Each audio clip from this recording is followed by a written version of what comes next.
रंजना दिदी साकोरे बोर्डीकर यांना जोरदार टाळ्यांनी त्यांना आमंत्रित करूया त्यांचं मनोगत ऐकण्यासाठी. भारत माता की, भारत माता की. आज होत असलेल्या ह्या कृतज्ञता ऋण व्यक्त सभेसाठी आपल्या सर्वांच्या सोबत उपस्थित महाराष्ट्र राज्याच्या राजकारणातले राजहंस, राजकीय पटलावरील चाणक्य, धुरंधर राजकारणी, राज्याच्या विकासाला नव्या उंचीवर नेणारे नेतृत्व, लाडक्या बहिणींचे लाडके भाऊ, महाराष्ट्राचे मुख्यमंत्री आदरणीय नामदार देवेंद्र फडणवीस साहेब, तुमचे माझे सर्वांचे नेते, मी आपल्या सर्वांच्या वतीने भाऊ आपलं मनापासून हार्दिक हार्दिक स्वागत करते. या मंचावर उपस्थित ज्यांचे राजकारणातील बाळकडू घेत यापर्यंत आज मी इथपर्यंत पोहोचली आहे. आपल्या परभणी जिल्ह्यामध्ये मागची 40-50 वर्ष सर्वांना सोबत घेऊन फक्त आणि फक्त शेवटच्या व्यक्तीला माझा कसा फायदा होईल, त्यासाठी मी काय करू शकेल, हाच विचार ज्यांच्या मनामध्ये असतो.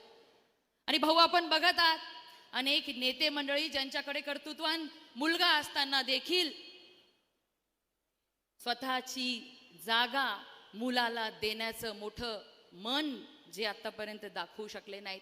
आपण कोरा एबी फॉर्म 2019ला मला दिला होता, आम्हाला दिला होता, तरी देखील एका मिनिटाचाही विचार न करता स्वतःचं जागा स्वतःच्या लेकीला देणारे माझे बाबा, ह्या जिल्ह्याचे राजकारणातील पितामह आदरणीय रामप्रसाद बोर्डीकर साहेब, या ठिकाणी उपस्थित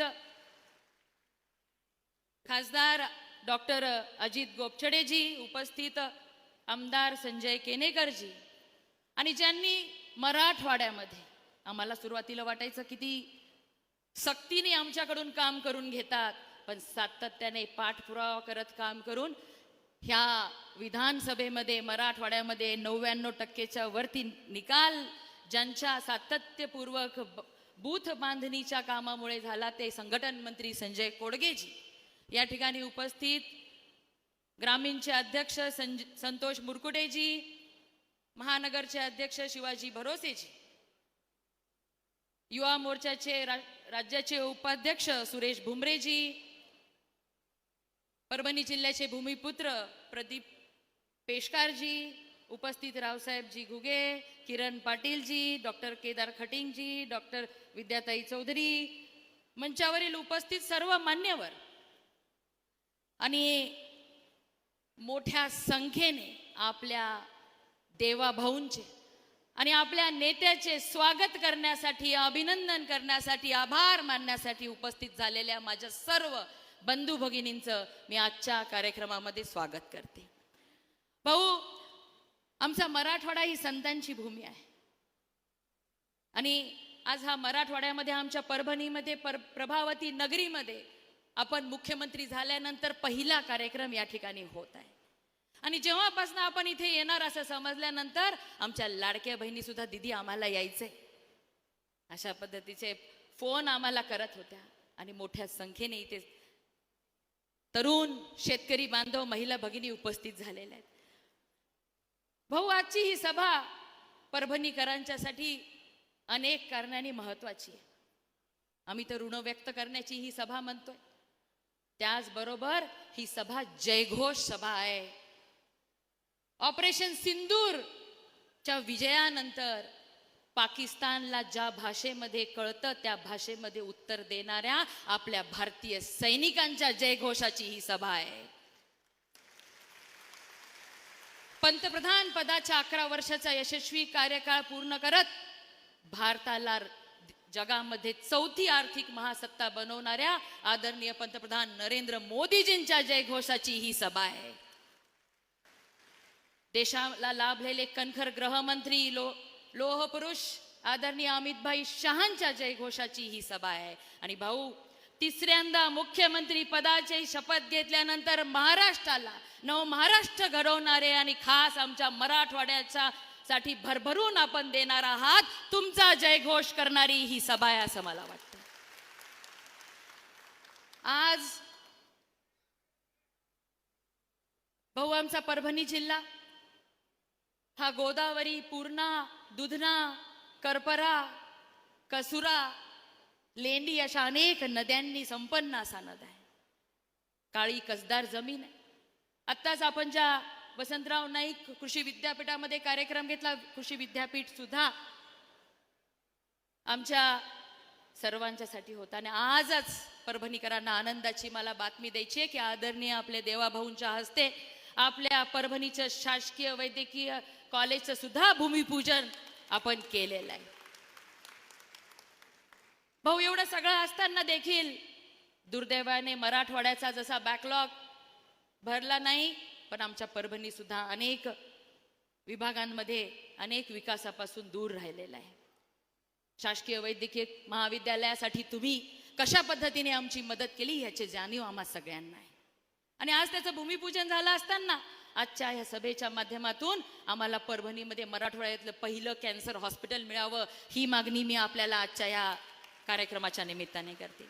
एवढंच नाही, तर औद्योगिक विकासापासून सुद्धा आमचा जिल्हा वंचित राहिलेला आहे. MIDC जिंतूर, गंगाखेड या ठिकाणी आहे. परभणीमध्ये सुद्धा काही कारणास्तव परभणीची सेलूची MIDC आतापर्यंत होऊ शकलेली नाही. तरी देखील मी आभार मानते, अभिनंदन करते आणि माझ्या परभणी जिल्ह्यातील जे व्यापारी, जे उद्योजक आहेत त्यांच्या धाडसाचं कौतुक करते की कुठल्याही सुविधा नसताना देखील ते आपल्या परभणी जिल्ह्यामध्ये या ठिकाणी रोजगार निर्मिती व्हावी, वर आपलं दरडोई उत्पन्न वाढावं म्हणून प्रयत्नशील आहेत. मी आजच्या ह्या मंचावरून आपल्याला आश्वस्त करू इच्छिते की सिंगल विंडो सिस्टीम देवाभाऊंनी आणलेली आहे आणि ईज ऑफ डुईंग बिझनेस ही संकल्पना देवाभाऊंची आहे. म्हणून या ठिकाणी जे कुणी उद्योजक स्वतःचा मोठा उद्योग चालू करण्यासाठी इच्छित आहेत त्या सगळ्यांचा उद्योग चांगल्या पद्धतीने इथे चालवला गेला पाहिजे, याच्यासाठी आम्ही जातीने लक्ष देऊ.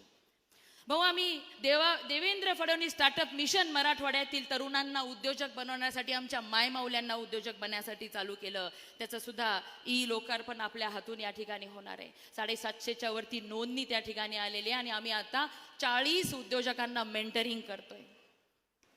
एवढंच नाही तर आमचे भूमिपुत्र पेशकारजी या ठिकाणी आहेत. फूड प्रोसेसिंगचं हब माझा जिल्हा झाला पाहिजे यासाठी सुद्धा आम्ही प्रयत्नशील आहोत. आणि आपल्या 150 दिवसाच्या कार्यक्रमामध्ये आदरणीय पंतप्रधान नरेंद्र मोदीजींच्या MSMEच्या माध्यमातून या ठिकाणी ॲग्रो बेस इंडस्ट्री, फूड, शेतमाल प्रक्रिया उद्योगासाठी आम्ही भरीव असं काम करण्याचं ठरवलेलं आहे. आणि मला खात्री आहे की आपल्या सरकारमध्ये ह्या गोष्टी पूर्णत्वाकडे लवकरच जातील. आमच्या जिल्ह्यामध्ये एवढं सुंदर नद्यांचं जाळं असताना अनेक सिंचनाचे प्रकल्प अर्धवट राहिलेले आहेत आणि पूर्णत्वाकडे ते जातीलच यामध्ये काही शंका नाही. पण आमच्या जिल्ह्यामध्ये कैलासवासी गंगाधरराव दादा पवार यांनी गोदा परिक्रमा केली होती आणि त्यांची मागणी होती ना, अनेक दिवसांपासून मला म्हणायचे की गोदावरीच्या काठचा जो आपला शेतकरी आहे त्याला आणखीन संपन्न करण्यासाठी सिमेंटची रोड त्या ठिकाणी झाले पाहिजेत. पैठणपासून नांदेडपर्यंत आमच्या गोदा काठाचा विकास त्याशिवाय होणार नाही भाऊ. म्हणून आपल्याला आजच्या दिवशीच्या विनंती करते की गोदा परिक्रमाचं संपूर्ण सिमेंटच्या रस्त्यांचं जाळं आपण उभं केलं पाहिजे. एवढंच नाही तर परभणी लोकसभा मतदारसंघामध्ये सुद्धा गोदावरीचे जे काही बॅरेजेस आहेत त्या बॅरेजेसची जर उंची वाढली तर परभणी जिल्ह्यासह बीड जिल्ह्यातील, नांदेड जिल्ह्यातील लोकांना सुद्धा शेकडो गावांना सिंचनाबरोबरच पिण्याच्या पाण्याची सुद्धा व्यवस्था त्या ठिकाणी होऊ शकणार आहे. भाऊ, आपल्या सांगण्यावरती एवढ्या मोठ्या संख्येने लाडक्या बहिणी इथं आलेल्या आहेत, आपल्याला ऐकण्यासाठी आलेल्या आहेत. पण जेव्हापासून आपण मला मंत्रीपद दिलं आणि मला सांगितलं की आपल्या महिला ह्या कुशल स्वतःचा संसार तर सांभाळू शकतात, उद्योजिका सुद्धा होऊ शकतात. म्हणून तू त्यांना क्रेडिट सोसायटीच्या माध्यमातून उद्योजकतेकडे वळवण्यासाठी काम कर म्हणून नांदेड, हिंगोली, परभणी जिल्ह्यांमध्ये आम्ही महिलांच्या क्रेडिट सोसायट्यांची नोंदणी बांधणी चालू केलेली आहे. आणि मला खात्री आहे की येणाऱ्या दिवसांमध्ये इथे बसलेल्या अनेक आमच्या महिला भगिनी ह्या उद्योजक झाल्याशिवाय राहणार नाही. आज अनेक काही विषय आहेत. मी या ठिकाणी रावसाहेबजी घुगे जे खास अहिल्यानगरहून इथे आलेले आहेत त्यांचाही आभार मानते की माझ्या जिल्ह्यामध्ये पहिली IT कंपनी द बाप कंपनी रावसाहेबजींनी आमच्या इकडे उघडलेली. आणि मला खात्री आहे की येत्या काही वर्षांमध्ये आमचं परभणी सुद्धा एक चांगलं IT हब झाल्याशिवाय राहणार नाही. कारण की आपलं गव्हर्नन्स पारदर्शकता येण्यासाठी गव्हर्नन्सवरती भर आहे. आणि दुसरं पालकमंत्री टास्क फोर्स सुद्धा आम्ही जिल्ह्यामध्ये चालू केलेले. आमचा पालकमंत्रीचा कारभार सुद्धा कारभार होण्यासाठी आम्ही एक ॲप सुद्धा बनवलेला आहे जे व्हॉट्सअपच्या माध्यमातून कुठलीही छोटी गोष्ट वाडी वस्त्यावरच्या तांड्यावरच्या माझ्या ह्या परभणी जिल्ह्यातील सर्वसामान्यांनी सांगितली की ती तात्काळ पूर्ण व्हावी यासाठी त्या ॲप सुद्धा आम्ही एक बनवलेला आहे. व्हॉट्सअपच्या माध्यमातून ह्या सगळ्या गोष्टी आम्ही येणाऱ्या दिवसांमध्ये करणार आहोत.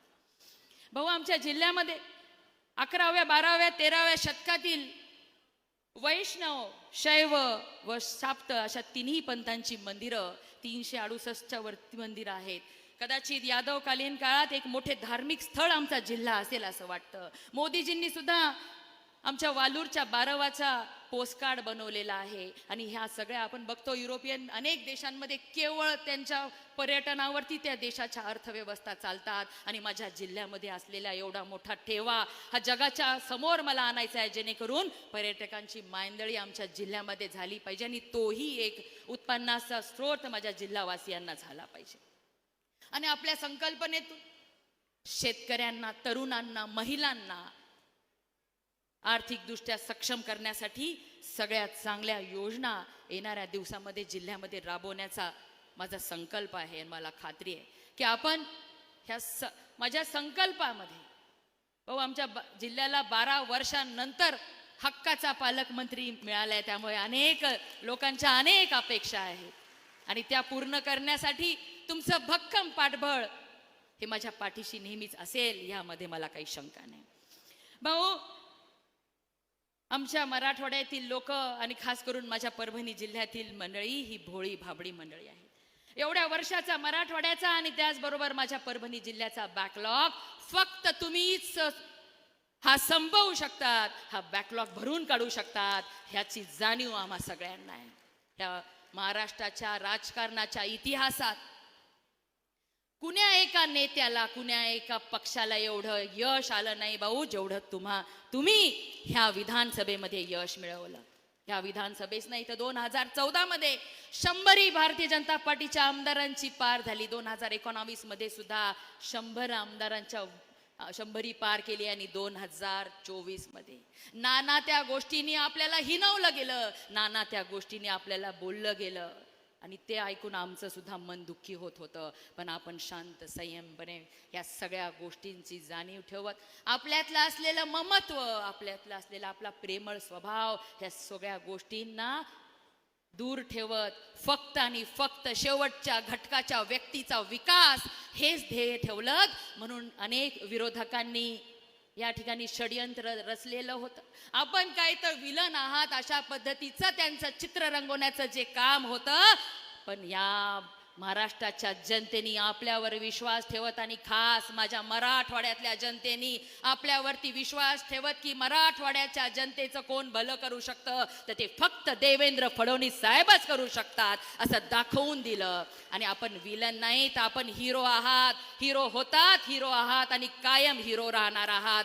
येणाऱ्या निवडणुकांमध्ये सुद्धा तुमचा रेकॉर्ड तर ह्या राज्यामध्ये कुणी नाही तर तुम्ही स्वतःच तोडणार आहात. 100% भाजपाकडे आपल्या सगळ्यांची वाटचाल होत आहे. भाऊ, हे सगळं काम करत असताना आमच्या जिल्ह्याची नवी ओळख तुमच्या नेतृत्वामध्ये मला करून द्यायची आहे. दुर्दैवाने आमच्या जिल्ह्याला म्हणलं जातं जगात जर्मनी, भारतात परभणी, पण यापुढे म्हणलं गेलं पाहिजे जगात जर्मनी आणि देवा भाऊंची परभणी अशा पद्धतीचं काम मला या ठिकाणी उभं करायचं आहे.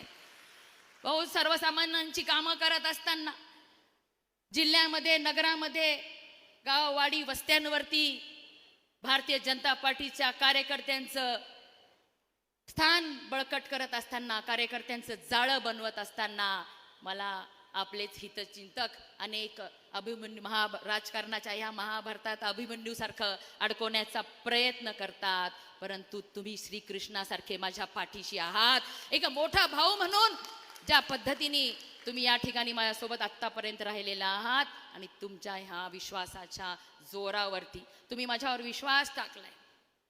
या ठिकाणी खरं ही आभार सभा आपला आभार आम्ही मानतोय, पण जिंतूर सेलूकरांचं सुद्धा मी आभार मानते की सगळ्यात कठीण वाटणारी ही निवडणूक माझ्या बाबांच्या पाठीराख्यांनी आणि ज्यांनी कुठल्याही जाती धर्माचा विचार न करता हम एक है तो सेफ है आणि आपलं भलं कोण करू शकतं तर केवळ भारतीय जनता पार्टी आणि देवेंद्र फडणवीस साहेबच भलं करू शकतात, ह्या विचारावरती हा जो जनादेश या ठिकाणी दिलेला आहे. आणि त्याच्या ह्या सगळ्या परभणी जिल्ह्याच्या जनतेच्या समोर भाऊ मी आपल्याला विश्वास देते, शब्द देते की जो तुम्ही माझ्यावर विश्वास ठेवलेला आहे त्या विश्वासाला तडा नाही तर एक खरूच सुद्धा लागू देणार नाही. आपण जो विश्वास टाकलाय त्या विश्वासाच्या भरोशावरती दिवसाचं रात्र करेन आणि ह्या परभणी जिल्ह्यासाठी, या मराठवाड्यासाठी मी सतत प्रामाणिक प्रयत्न करत राहीन. आणि मला खात्री आहे अनेक विषय आहेत आमच्या महानगरपालिकेमध्ये आणि इतर नगरपालिकांमध्ये सुद्धा अंडरग्राऊंड ड्रेनेज नाहीये. महानगरपालिकेला आमच्या डबल टॅक्सेशनचा जे काही भुर्दंड आमच्या व्यापाऱ्यांना होतो तो सुद्धा आपण कमी करणार अशी मला खात्री आहे. आणि यापुढे आजच्या ह्या कार्यक्रमातून एक संकल्प की आपलं पाठबळ असं असेल आणि आपले आशीर्वाद कायम माझ्यासोबत राहिले तर ही मेघना कधीच कुठे कमी पडणार नाही. आपण म्हणाल आणखीन भरपूर अशा काही मागण्या आमच्या लोकांनी दिल्या होत्या त्या मी मांडल्या, तर आपण म्हणाल मेघना तूच मंत्री आणि तू काय इथे मागण्या मांडतेय. म्हणून ज्या काही मागण्या निवेदनं माझ्यापर्यंत आलेली आहेत त्या सर्व निवेदनं निश्चितच देवभाऊ सकारात्मकतेने विचार करतील. पण भाऊ आज परभणीकरांच्या समोर मी आपल्याला शब्द देते की जो विश्वास केवळ दुसऱ्या टर्मची आमदार असून सुद्धा मला राज्यमंत्री आणि त्यातले त्यात माझ्या परभणी जिल्ह्याचं पालकत्व देऊन जी जबाबदारी तुम्ही मला दिलेली आहे त्या जबाबदारीचं भान ठेवत प्रत्येक मिनिट ना मिनिट माझ्या लोकांच्या कल्याणासाठी, आपल्या विचाराप्रमाणे अंत्योदयपर्यंत पोहोचण्यासाठी, भारतीय जनता पार्टीचा विचार प्रत्येकापर्यंत पोहोचवण्यासाठी आपण जिंतूर सेलूकरांनी मला आमदारकीची माळ टाकली, तुम्ही मला राज्यमंत्री पालकमंत्री देऊन ह्या जिल्ह्यामध्ये भाजपा भक्कम करण्याचा कळस बसवला आणि त्या कळसावरती हिंदुत्वाचा भगवा फडकवण्याचा प्रण मी घेत आहे. आणि ह्या जिल्ह्यामध्ये प्रत्येकापर्यंत विकास पोहोचवण्यासाठी ही मेघना कायम झटत राहील एवढंच या ठिकाणी ह्या माझ्या परभणीकरांच्या साक्षीने तुम्हाला सांगते आणि थांबते. धन्यवाद. जय हिंद, जय महाराष्ट्र. खूप खूप धन्यवाद मेघना दीदी. माननीय मुख्यमंत्री महोदय, आज ही जी गर्दी इथे जमलेली आहे ही गर्दी खास तुम्हाला बघण्यासाठी, भेटण्यासाठी आणि धन्यवाद देण्यासाठी इथे जमलेली आहे. धन्यवाद यासाठी की तुम्ही जे परभणी जिल्ह्याला राज्यमंत्रीपद दिलेलं आहे, तुम्ही जे पालकमंत्रीपद आमच्या परभणी जिल्ह्याला दिलेलं आहे, त्यामुळं मेघना दीदी त्यांच्या या मनोगतामधून समस्त परभणी जिल्हावासियांचे अनेक जी मागणी होती त्या मांडत होत्या. याचं कारण एकच आहे की जे आपल्या जवळचं असतं, जे आपल्या हक्काचं असतं तिथेच या मागण्या मांडल्या जातात. मेघना दीदींनी समस्त जिल्हावासियांच्या वतीनं ह्या मागण्या आपल्यासमोर मांडलेल्या आहेत. आपल्याला आणखी एक विनंती आहे की देवेंद्र फडणवीस स्टार्टअप मिशन या संबंधित गाईड या पुस्तकाचं विमोचन आपण या मंचावरून करावं. सुजित देशमुख यांना विनंती करते की कृपया आपण ते पुस्तकं त्यांच्यापर्यंत पोहोचवावी.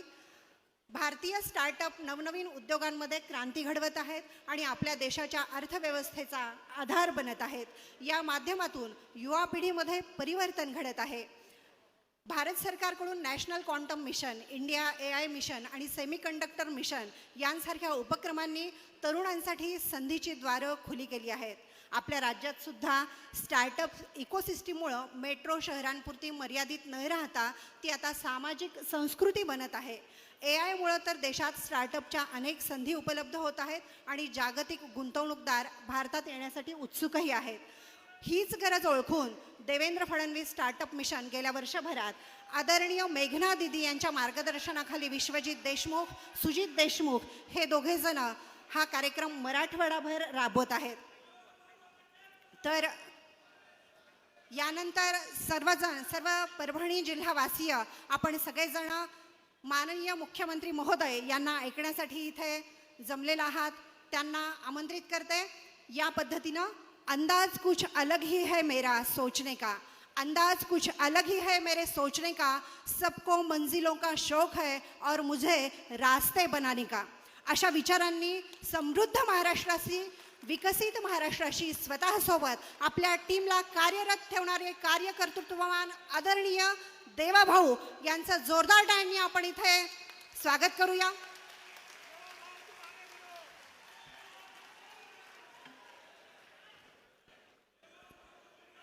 भारत माता की, भारत माता की, छत्रपती शिवाजी महाराज की, धर्मवीर छत्रपती संभाजी महाराज की, जय भवानी, जय भवानी. हिंदवी स्वराज्याचे सरसंस्थापक छत्रपती शिवरायांना मानाचा मुजरा करतो. भारतीय राज्यघटनेचे शिल्पकार भारतरत्न डॉक्टर बाबासाहेब आंबेडकर यांना मानवंदना अर्पित करतो.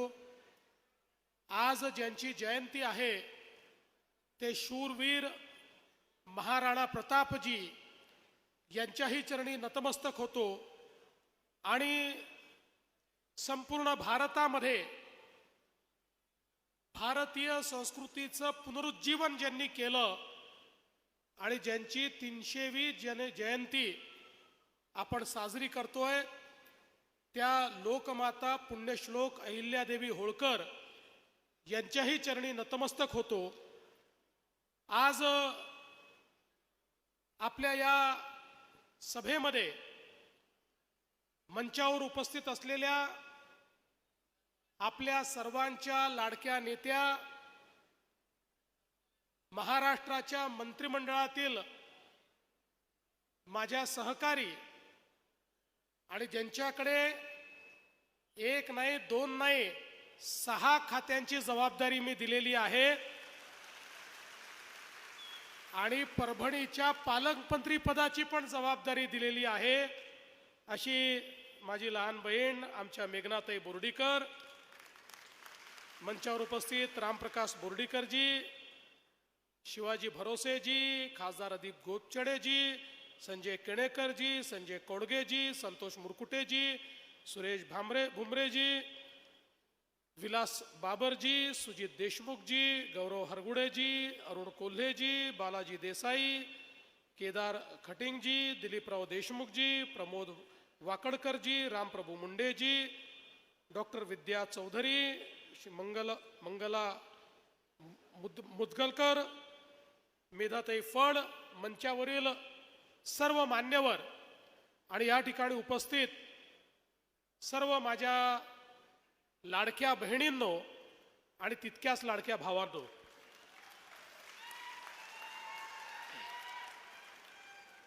सर्वप्रथम परभणीकरांचे मी मनापासून आभार मानतो की आपण सगळ्यांनी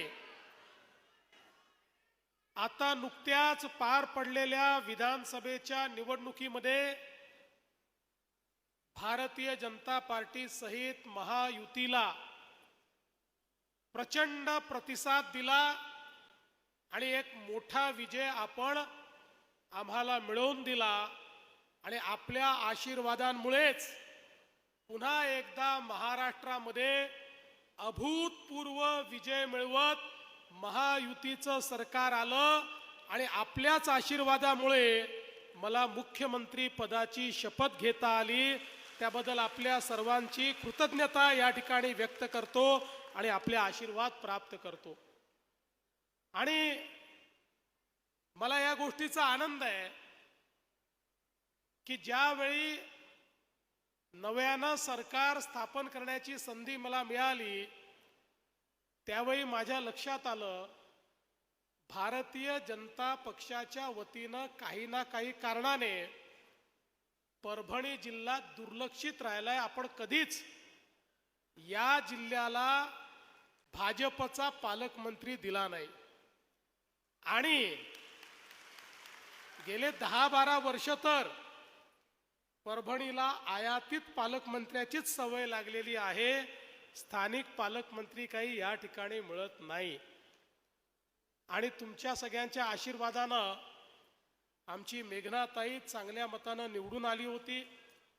पहिल्या 5 वर्षात चांगलं कार्यकर्तृत्व दाखवलं होतं आणि म्हणून आम्ही निर्णय केला की एका कर्तृत्ववान अशा आमच्या भगिनीला मंत्रीही बनवायचं आणि पालकमंत्री देखील बनवायचं. आणि आता मी तुम्हाला विश्वास देण्याकरता आलो आहे. जसं मगाशी मेघनाताईंनी सांगितलं, आपण वर्षानुवर्ष म्हणतो जगात जर्मनी आणि राज्यात परभणी. पण परभणीच्या अडचणी, परभणीच्या समस्या, परभणीतला जो दीन दलित गोर गरीब आदिवासी शेतकरी शेतमजूर महिला या सगळ्यांच्या ज्या समस्या आहेत त्या समस्या सोडवून जोपर्यंत परभणीला विकासाकडे आपण नेणार नाही तोपर्यंत जगात जर्मनी आणि भारतात परभणी हे केवळ या ठिकाणी एक वाक्य उरेल. आणि म्हणून मी आज तुम्हाला हे सांगण्याकरता आलो आहे की केवळ पालकमंत्री देऊन थांबणार नाही, पालकमंत्र्याच्या पाठीशी भक्कमपणे उभं राहून या जिल्ह्याचं परिवर्तन आणि या जिल्ह्यातल्या सामान्य माणसाच्या जीवनामध्ये परिवर्तन घडवूनच निश्चितपणे आपण या 5 वर्षामध्ये काम करणार आहोत. मला आज आपल्याला एक महाराष्ट्राकरता अतिशय आनंदाची गोष्ट सांगायची आहे. आजच रिझर्व्ह बँकेने देशातल्या प्रत्येक राज्यात आलेल्या परकीय गुंतवणुकीचे आकडे हे जाहीर केलेले आहेत आणि यामध्ये तुमचा आणि माझा महाराष्ट्र पहिल्या नंबरवर आलेला आहे. आणि नुसत्या पहिल्या नंबरवर नाही, देशामध्ये जेवढी गुंतवणूक आली, जेवढी देशामध्ये, या सगळ्या गुंतवणुकीतली 40% गुंतवणूक एकट्या महाराष्ट्रात आलेली आहे. इतर सगळे राज्य मिळून 60% आणि एकटा महाराष्ट्र 40%.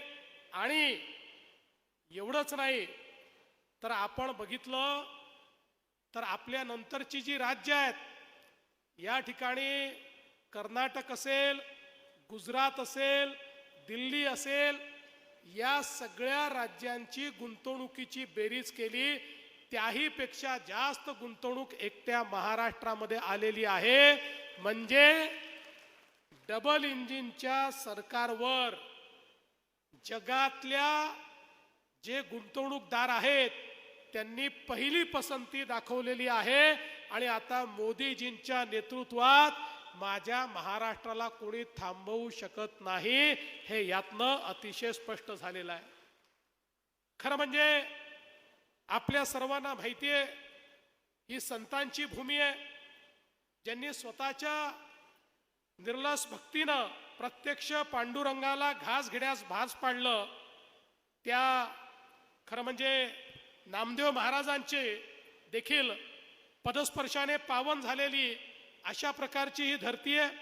आणि संतांची एक मोठी मांदियाळी आज आपल्या या परभणीच्या संपूर्ण जनजीवनामध्ये आपल्याला पाहायला मिळते.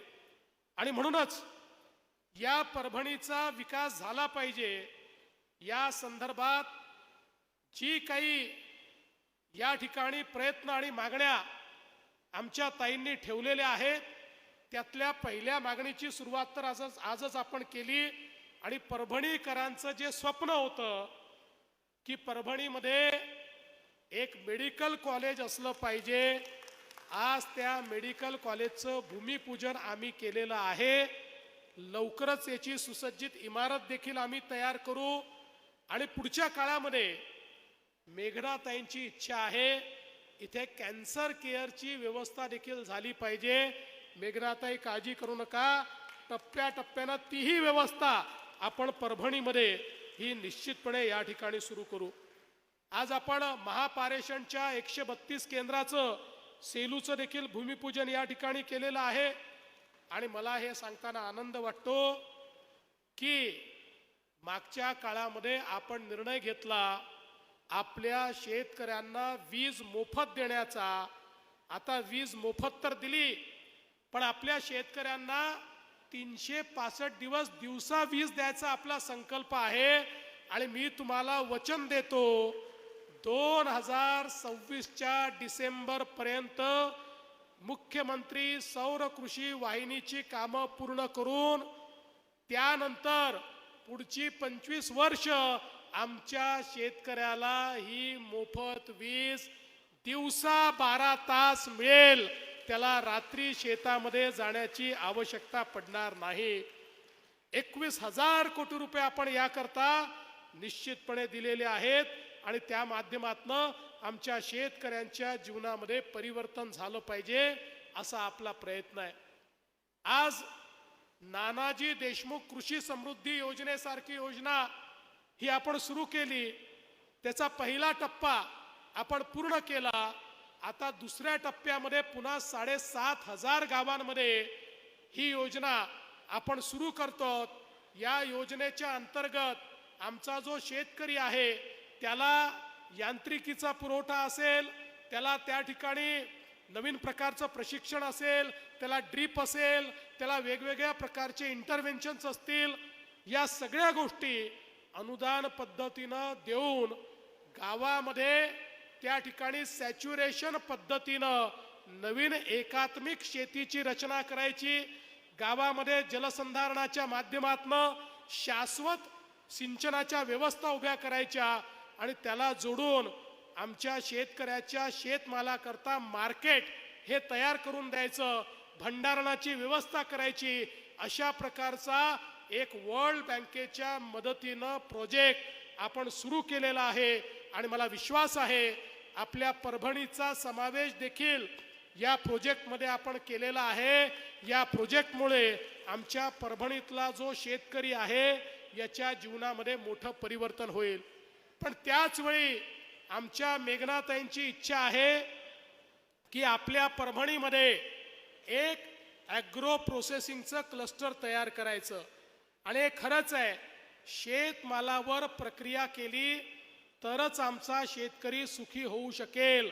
आणि म्हणून शेतकऱ्याला जर चांगला दाम द्यायचा असेल आणि शेतीचा विकास करायचा असेल तर या ठिकाणी ॲग्रो प्रोसेसिंग क्लस्टर हे अत्यंत महत्त्वाचं आहे. आणि म्हणून मी तुम्हाला आजच शब्द देतो की आपल्या ॲग्रो प्रोसेसिंग क्लस्टर करता आपण मागितलेली जागा आपल्याला उपलब्ध करून देण्यात येईल. आणि त्याकरता इन्फ्रास्ट्रक्चरच्या दृष्टीनं देखील जी काही मदत आपल्याला आवश्यक आहे ती सगळी मदत आपल्याला मिळवून देण्याच्या दृष्टीनं आपण निश्चितपणे प्रयत्न करू, हे मला या निमित्ताने सांगायचं आहे. आज आपल्याला कल्पना आहे आपण मोठ्या प्रमाणात मग दुधना प्रकल्प असेल की ज्याला निम्न दुधनाला आपण फेर प्रशासकीय मान्यता दिली, त्याला आपण निधी उपलब्ध करून दिला. आणि यासोबत आता आपण हा जो काही आपला समृद्धी महामार्ग आहे त्याचंही काम सुरू करतो. त्याच्यामुळे मुंबईची कनेक्टिव्हिटी ही चांगल्या प्रकारे होईल. आणि तुम्हाला उद्योजकांना जे इथे आकृष्ट करायचं आहे, उद्योजक तेव्हाच येतात जेव्हा मोठ्या शहराची कनेक्टिव्हिटी चांगली असते.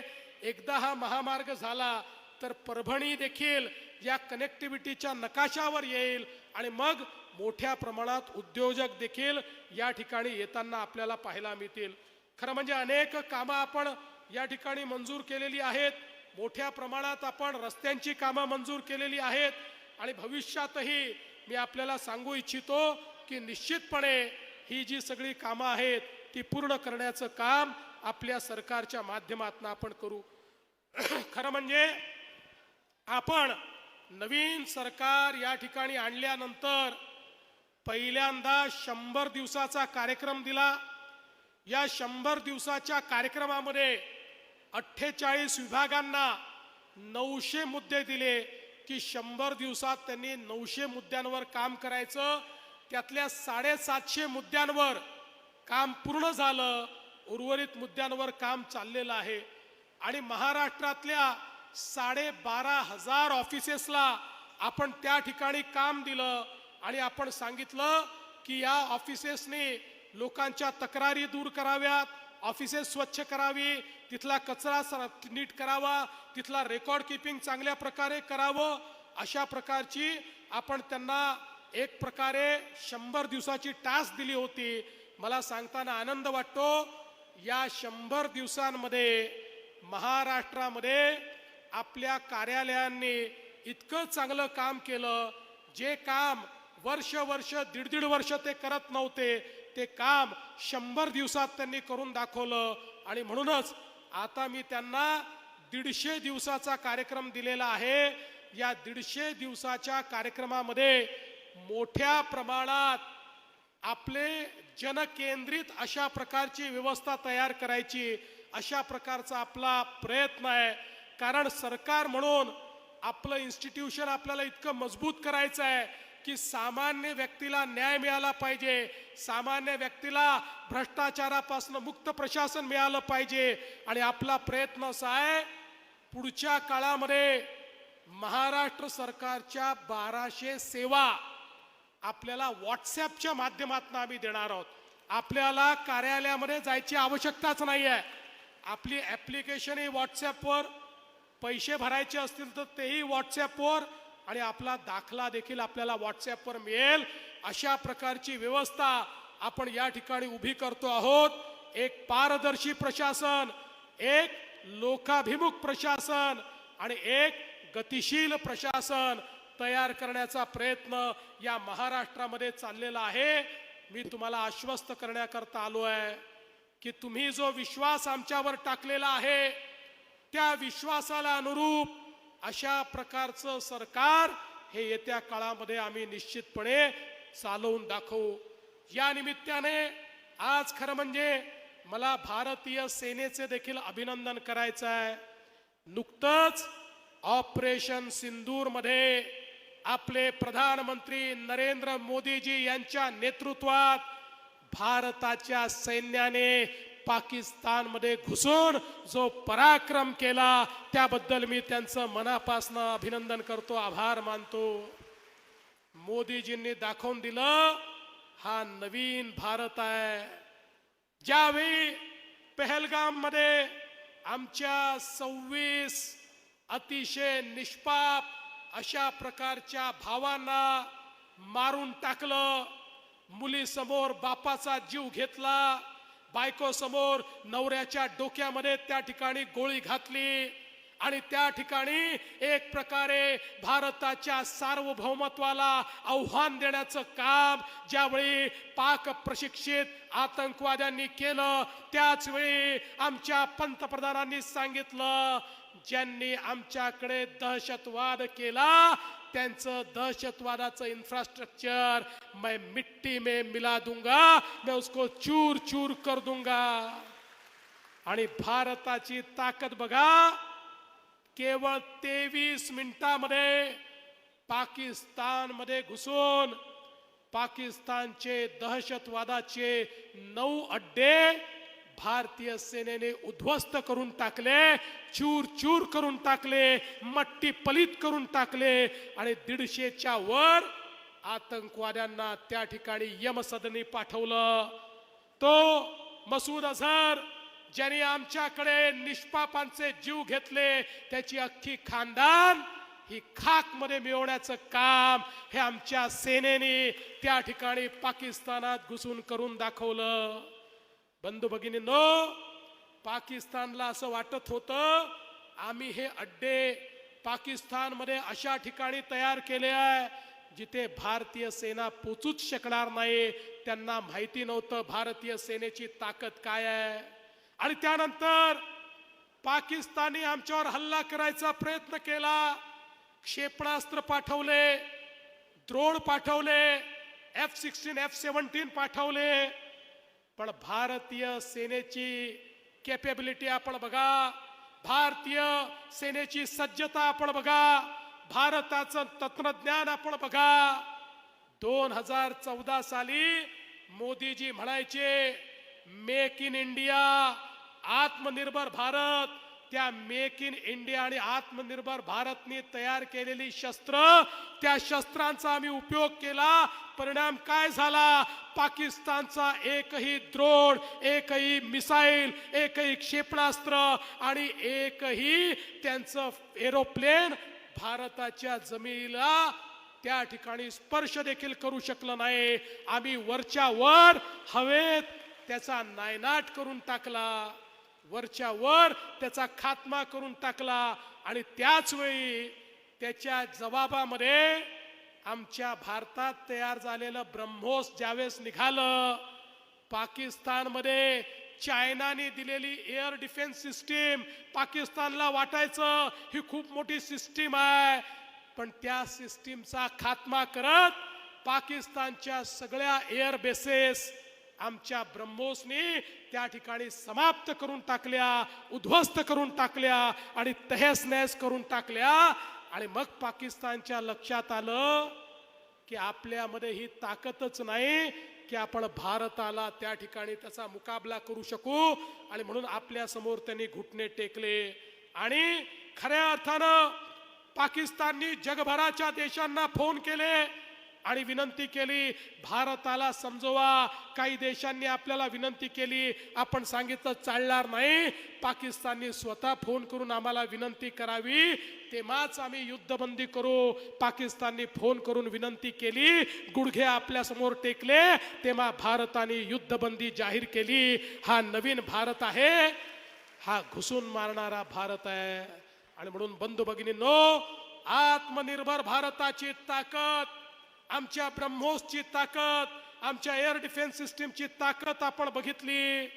एकीकडे आमच्या सेनेने ऑपरेशन सिंदूर यशस्वी केलं, पण दुर्दैवाने या देशात असे पण लोक आहेत की जे त्याच्यावरही प्रश्नचिन्ह तयार करतात.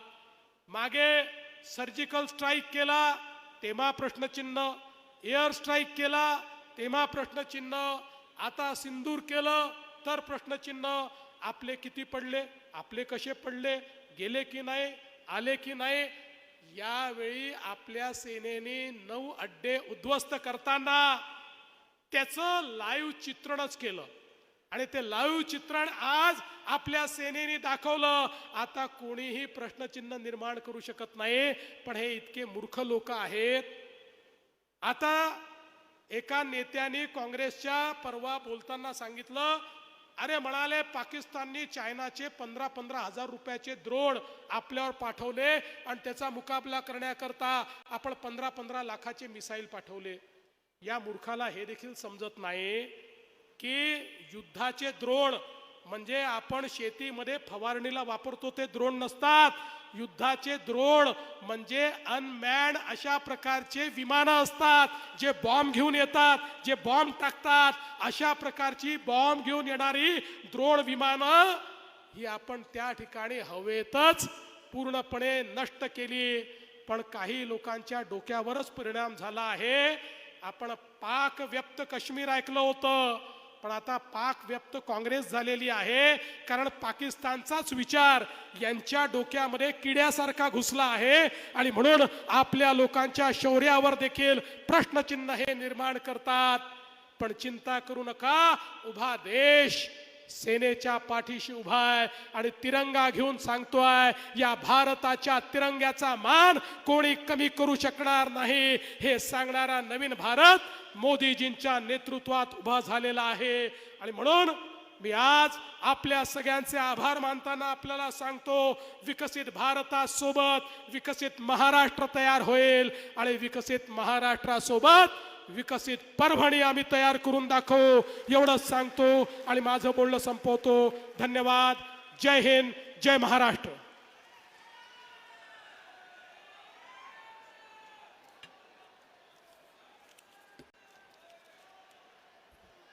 खूप खूप धन्यवाद साहेब.